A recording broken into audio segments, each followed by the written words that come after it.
Alors, bonjour les amis, et nous nous retrouvons donc pour la paracha de Balak, une paracha très spéciale puisque le Talmud dit que Moshe a écrit son livre et le livre de Bilam. C'est-à-dire que c'est même un livre à part qui pourrait être dans le Chumash, le livre de Moshe et le livre de Bilam, la prophétie de Moshe en vis-à-vis de la prophétie de Bilam.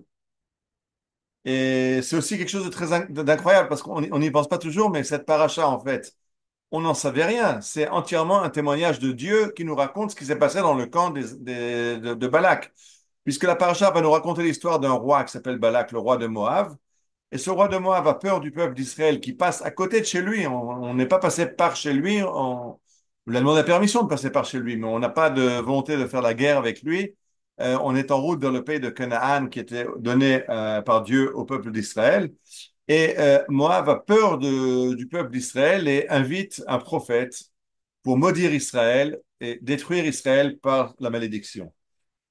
Alors, toute cette histoire-là se passe dans les montagnes de Moab, là où le roi Balak invite le prophète Bilam, il maudit Israël, enfin il veut maudire, mais il se trouve qu'il est béni, mais tout ça, nous, on n'en a pas été témoins. C'est Dieu qui nous raconte, voilà ce qui s'est passé, et voilà comment Dieu a changé la prophétie de Bilam. Et c'est quelque chose d'assez incroyable parce que nous fait remarquer Manitou, il y a plusieurs choses qui sont assez incompréhensibles dans notre mentalité du 21e siècle. D'abord, le fait qu'il y ait un prophète, que Bilham est prophète. C'est quoi un prophète? Étant donné que ça fait 2000 ans qu'on n'a plus de prophétie, puisque la prophétie s'est arrêtée avec la destruction du premier temple, quand on est revenu construire le second temple, il y a eu encore trois prophètes, les prophètes du retour d'Israël, du retour de Babylonie, Haggai, Zacharia et Malachi, qui ont donné quelques témoignages pour nous aider à reconstruire le Beth Amikdash, le temple. Et après, il n'y a plus de prophétie en Israël et en parallèle donc dans le monde. Donc la prophétie s'arrête et quelque chose qui a disparu depuis tellement longtemps, on a 2500 ans, on a du mal à comprendre de quoi il s'agit. On a d'autant plus du mal à comprendre quand on parle français, parce qu'en français, un prophète, c'est un diseur d'avenir. C'est quelqu'un qui a une boule de cristal et qui prophétise ce qui va se passer dans le futur. Alors que ce n'est pas du tout ça en hébreu. En hébreu, le prophète s'appelle Navi, et la racine du mot Navi, c'est Niv. Niv, c'est les lèvres. Le prophète, c'est pas important s'il parle du futur, du passé ou du présent. Le prophète, c'est quelqu'un à qui Dieu parle et lui donne une parole à transmettre à sa génération.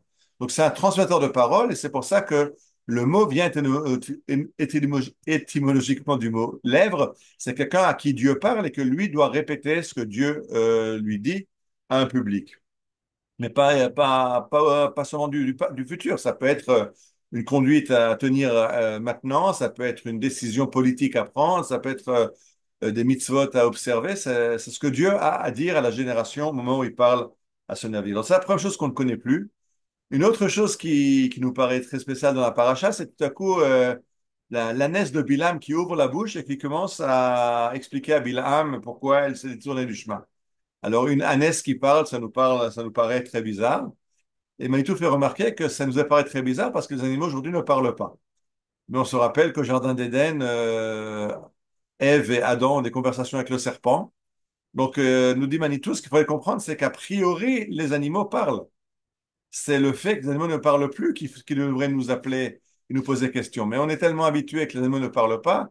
Bon, on sait qu'il y a des communications entre les animaux, que les dauphins communiquent, que les oiseaux chantent, mais on est tellement habitué à ce qu'il n'y ait pas de parole dans le sens où nous on le comprend, qu'on a oublié que les animaux sont capables de parole et que l'ânesse de Bilam peut parler. Maintenant, la paracha, de façon générale, elle est incroyable. C'est-à-dire que Moab veut détruire Israël et comment il s'y prend? Ben, au lieu de former une armée et d'aller combattre Israël, ce qui est la façon classique de détruire un peuple, eh bien, il va chercher un prophète des nations, Bilham, pour maudire Israël. C'est quoi cette façon d'opérer? Aujourd'hui, ça paraît très magique, quoi. Il amène un sorcier là, qui va faire des malédictions et le peuple d'Israël va être détruit. Alors de nouveau, c'est quelque chose qui aujourd'hui est un petit peu dur à comprendre. C'est quoi une malédiction? Et là, c'est ça à ce thème-là que je voulais arriver, parce que Manitou nous dit qu'il faut reprendre le terme de malédiction et de bénédiction dans leur forme étymologique. Balak, le roi de Moab, appelle Bilham, le prophète des nations, pour maudire Israël, et il va bénir Israël. Il dit, Manitou, c'est quoi une bénédiction? Bénédiction. Diction, c'est parler. Béné, c'est en bien. Une bénédiction, c'est pas seulement quelque chose qui va te faire du bien, mais c'est de dire du bien de quelqu'un. C'est bien dire, bénédiction. Une malédiction, c'est le contraire, c'est mal dire. Et alors, dit Manitou, ben, c'est très facile à comprendre. C'est pas du tout un problème de maléfique, c'est pas du tout un problème de magie, mais c'est exactement ce à quoi on est confronté aujourd'hui. Quand le peuple d'Israël rentre sur sa terre et que les nations s'opposent à Israël, ben, on va mal dire d'Israël. Pas besoin de vous expliquer ce que c'est que la propagande anti-israélienne aujourd'hui dans les médias, que ce soit en Europe, en Amérique, dans les pays arabes ou ailleurs où la presse déborde de mal dire d'Israël. Alors voilà, les soldats israéliens, c'est des nazis, Israël, ce sont des brutes, etc., etc. Et c'est de cette façon-là que on essaie de détruire Israël, en le sortant de la famille des nations, en l'accusant à la haie de crimes contre l'humanité. C'est-à-dire que c'est vraiment une attaque par la parole qui est beaucoup plus efficace que l'attaque par les armes, parce que par les armes, on se débrouille. On a Baruch Hashem, on arrive à tenir le coup. Le Hamas, il n'en reste pas énormément. Bon, il est encore là, il est encore capable de nous faire du mal. Mais c'est plus du tout le Hamas qu'on a connu à Simchat Torah. Le Hezbollah essaye déjà depuis maintenant 9 mois avec certaines petites réussites. Ici ou là, un missile qui touche et qui fait des dégâts ou des victimes. C'est terrible, bien sûr, pour chaque victime et c'est terrible pour les dégâts, mais ce n'est pas une menace existentielle pour Israël. Et Israël a annoncé, il y a un équilibre de la terreur. On dit au Hezbollah, si vous allez plus fort, on détruit le Liban. Et même l'Iran qui nous a envoyé ces missiles, la fameuse nuit des missiles, il y a eu ces miracles incroyables et 300 missiles ont été abattus avant de faire des dégâts en Israël. Donc, se mesurer à une attaque militaire, on sait le faire. Bien sûr, on est aidé, on a quelqu'un je parle pas des Américains, je parle de quelqu'un au-dessus de nous qui nous aide. Mais quelque chose, une arme beaucoup plus efficace quand on voit les dégâts qu'elle fait, c'est le mal dire d'Israël, c'est la malédiction. On voit qu'aujourd'hui ça se répand dans le monde entier et que c'est plus seulement contre Israël, mais c'est les Juifs du monde entier qui ne savent plus, qui ne se sentent plus en sécurité nulle part et qui commencent à se demander quelles sont les options qui sont ouvertes à eux. Est-ce que le moment de la l'IA de quitter les pays d'exil est arrivé ou pas? J'en suis intimement convaincu, mais euh, il y en a encore qui réfléchissent à la question. Mais Dieu Manitou, c'est exactement de ça qu'il s'agit.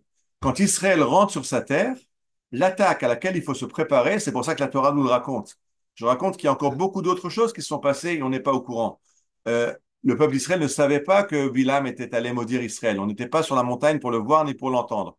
Mais Dieu nous raconte. Il y a peut-être encore d'autres peuples qui ont attaqué Israël ou qui ont eu d'autres idées de nous faire du mal, dont la Torah ne parle pas.